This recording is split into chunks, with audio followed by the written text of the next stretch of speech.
mentioned who I am. I was about to say. Well, crap. I am JonTron, and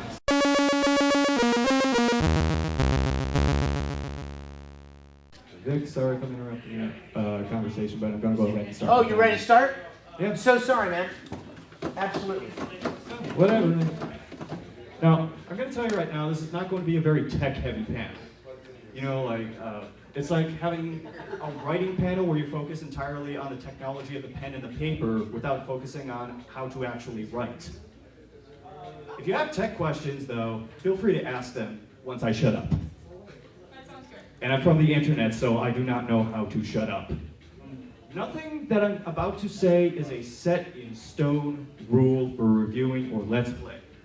Think of it like Pirates of the Caribbean. It's not rules, it's more like guidelines, suggestions, if you will.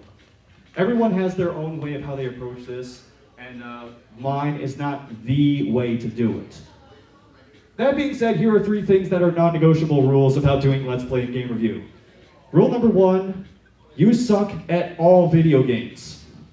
Of every game ever made, past and present, and you suck at games that have not been made yet. Number 2 is that you are always wrong. Always, non-negotiable. In particular, when you start making videos about certain games, the people that are most likely to find them are going to be fans of those games. So they're probably going to be a little harder on you, especially if you post a review saying, I don't like it. I learned the hard way that everything has a fan base. The third and most important rule of Let's Play and Game Review, you are a terrible human being. You are, you are racist, homophobic, transphobic, xenophobic, white cis scumlords. Especially when you're not. I'm going to focus on Let's Play first, although a bunch of the questions that you answer with Let's Plays are the same questions you answer with reviewing. And the most obvious one is, what games are you going to do? And that largely depends on like what sort of equipment you have access to, if there's a certain genre you prefer, what games you already have or can afford. Most people start with PC games because it's becoming easier and easier to do video capture and streaming of those titles. For example, are you going to do an informative Let's Play or are you going to do a blind Let's Play?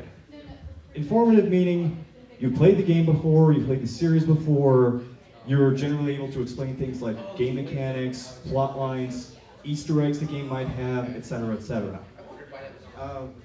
This is just my opinion, but I find those to be the better overall Let's Plays.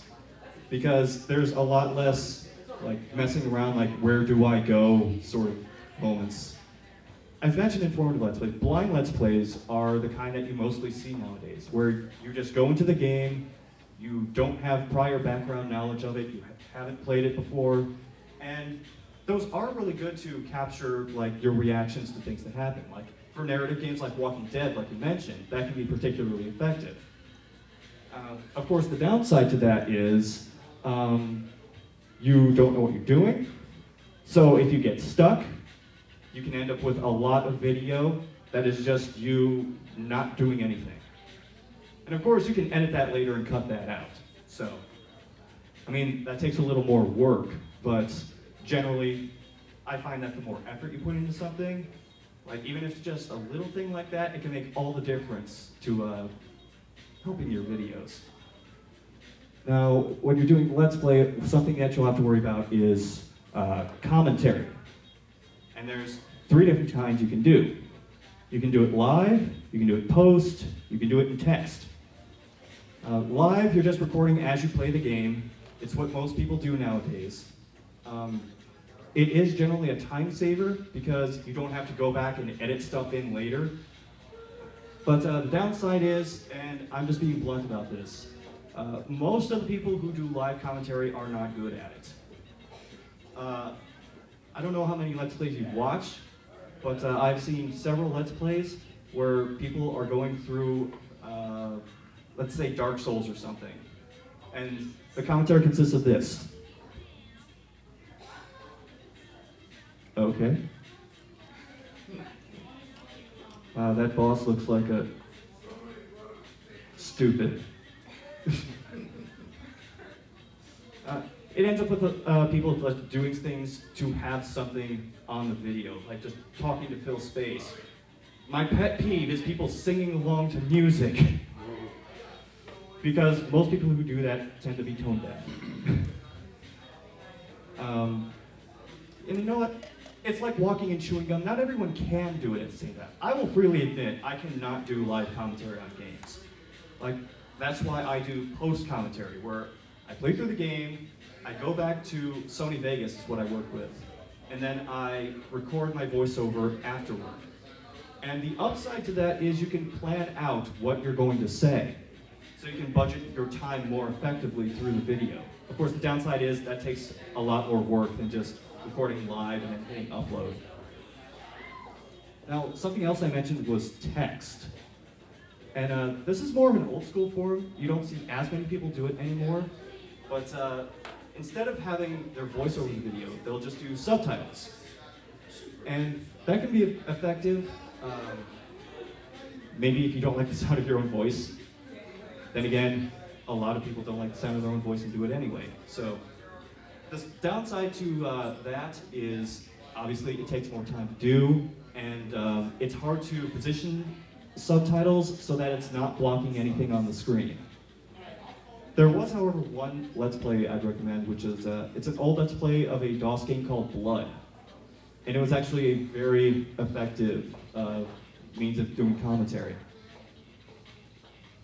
Something else to think about with Let's Play, face cam or no face cam. The answer is no face cam. There are instances where it can work, but most of the time, face cam isn't very effective. It's tough to do without blocking part of the footage, and it generally doesn't add much. Like, even if you're playing a horror game, you can still hear the person pretending to be scared. So, seeing them go doesn't add a whole lot. However, if you're doing, for example, peripheral games, motion control games, like you're playing a bad Wii game where you're using this thing called the Sega Activator, which is like an octagon you sit on the ground and then you like wave your hands over part of it to do various controls in the game. That's the kind of stuff that you could use face cam with, and it would add something to the video. Some general tips for doing Let's Play. Number one, and this is easier to do since YouTube got rid of the time limit thing. Have a logical stopping point for your video. I can't stand when Let's Plays end a video in the middle of a cutscene. Before a cutscene, after a cutscene, the end of a level, just logical stopping points. It also makes it easier on you to remember where you left off. Number two, I kind of mentioned this before, don't waste the viewer's time. Like, let's say you're Let's Playing an RPG. First of all, God help you if you're Let's Playing an RPG. You do not need to show every single battle that happens in there. Now, if there's a new enemy you're showing, a new attack you're showing, a new spell you're showing, a new tactic you want to show, sure, go ahead. Otherwise, edit around it. Quality versus quantity is basically what I'm saying. Oh, this is a big one. Finish what you start.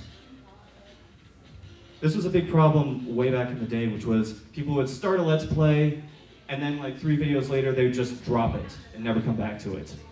There are reasons to do that. Like, I had to do that once with a Let's Play because all the footage got wiped from my hard drive, and my game disk stopped working. So there are reasons to do it, but if at all possible, please avoid doing that. One other thing, and this doesn't apply to blind runs so much, but practice runs. If you're going to do a Let's Play and it's not a blind run, practice the level firsthand and then go back and record it. It cuts down on those, wait, what do I do? Kind of moments. Oh, That, copyright too. Sorry. oh geez, we're going here. Like with Let's Play, questions of what games are you going to do? What do you have access to? Is there a genre you prefer? When you're starting out, easiest thing to do is just do a game you're familiar with. Do a game that you like. Do a game that you have a lot to say about. Even if it's not stuff about the game specifically. Like maybe you have stories about it. Like GoldenEye, for example, on the N64. I have tons of stories I could tell about multiplayer with my brother and his friends, and hey, you looked at my screen, stop it. Or running into my family room and screaming for joy because I unlocked the gold PPK. Next question you can ask is, when do you decide to review a certain game? And what I mean by that is, do you just pick a game without knowing anything about it and then start to review it? Do you decide as you're playing it, or do you decide after you've already played through it? There's benefits to each of those. I mean, the downside to picking before playing is you can get burned out on it, you can get uninterested in it. That happened to me with a game called Evil Zone, which is a super anime-style fighting game. I just had absolutely nothing to say about it. And if you're forcing it, if you're like, I've committed to this, I said I'm going to do it, that can influence your perception of the game. Questions on format. Like, usually the most effective method for reviewing is when you're talking about something, like you're saying, oh, there's this one part where I glitched through a wall and then my character started ragdolling and flying through space. It's one thing to say that, it's much more effective if you can actually show that. So as a result, I would just say record as much of the game as you can. There are some people who, when they do game reviews, they'll just record like an hour of footage, and then that's the only thing that they use for the video. The downside to that is you can end up repeating video clips multiple times, and people will catch on to that. Here's something that a lot of viewers do is have live shots of themselves in the video.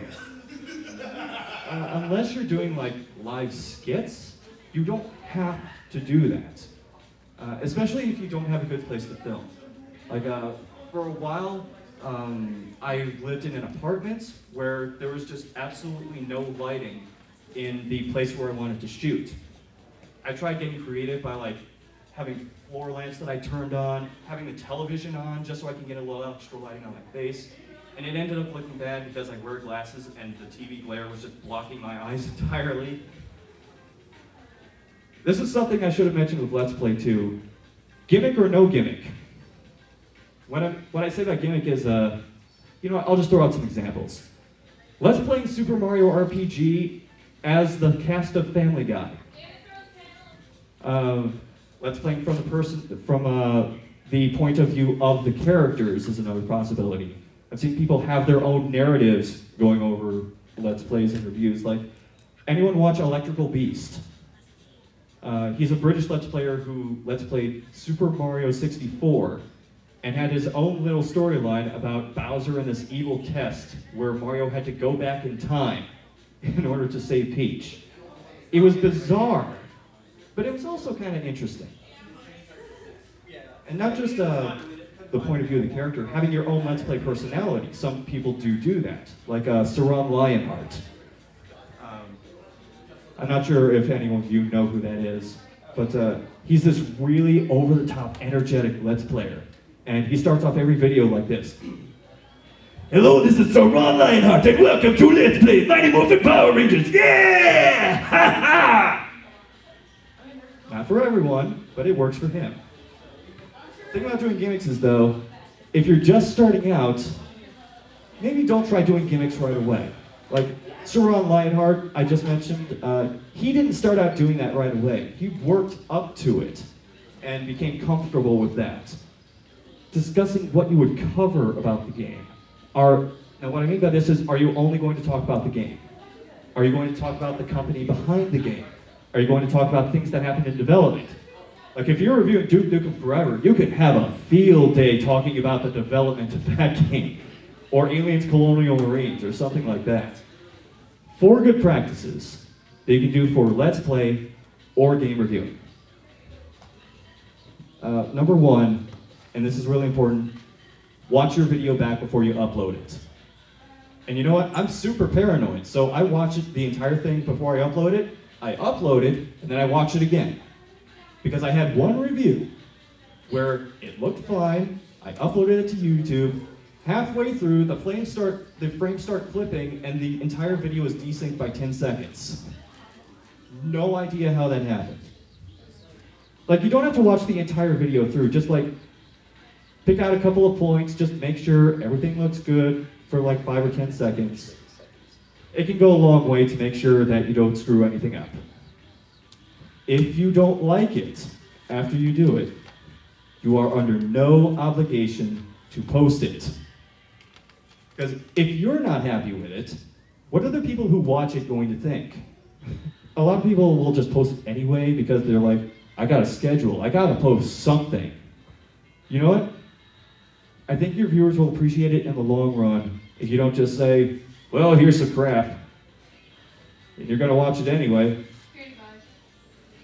I wasn't gonna name names. Number 4, you are not an assembly line. You should not feel like, okay, it's Sunday at 3 p.m., it's time that I sit down and record 4 hours of Final Fantasy VII. And it goes back to the quality over quantity thing. Like, also, when you do make a video, you don't have to post it immediately. Like, I actually do schedule things out so that, like, Saturday I'll post a video. I only do videos like once a week because I have a life. And, well, that's a little mean. Also not true. Like, I'm a college student, I work, I have a freelance job I do on the side. I just don't have as much time to dedicate to it. So that's what works for me. If it stops being fun, then you're probably putting too much into it. Like, people do Let's Play and game reviews. Well, some do it to make money, but most of us do it to have fun. If it starts feeling like work, stop. This is something that I wish someone would have told me when I started doing reviews and Let's Play, but you probably aren't going to get it right away. I should have said that in quotes. Right away. Because what works for you is not going to be the same thing that works for everyone. Like, I'm not going to do reviews like Angry Joe, where I have the green screen setup and the HD backgrounds and I'm talking over the video. It just doesn't work for me. I'm still struggling to find out what works for me. But experiment, find something that works for you, and most importantly, number 6, realize that you are going to make mistakes. It's happened to me before. Like, no matter how much research you do or how right you feel you are about something, you are going to make mistakes at some point. I had a review I did on a game called James Bond Jr., where I messed up the developer of the game. And I got called out on it. And at that point, the only thing you can do is just go, you know what, you're right, and maybe make a little annotation correcting yourself. Because it's really how you respond to those mistakes that matters. If you want to go like super internet angry butt rage on someone for calling you out, it's just going to hurt you in the long run. Okay, I'm just going to say this right now. If you're doing Let's Play to get yourself known, you are doing it for the wrong reasons.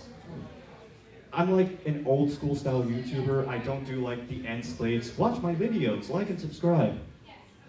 That's just me though, that's how I am. I have plenty of friends who do that sort of thing, and I give them crap for it on a daily basis.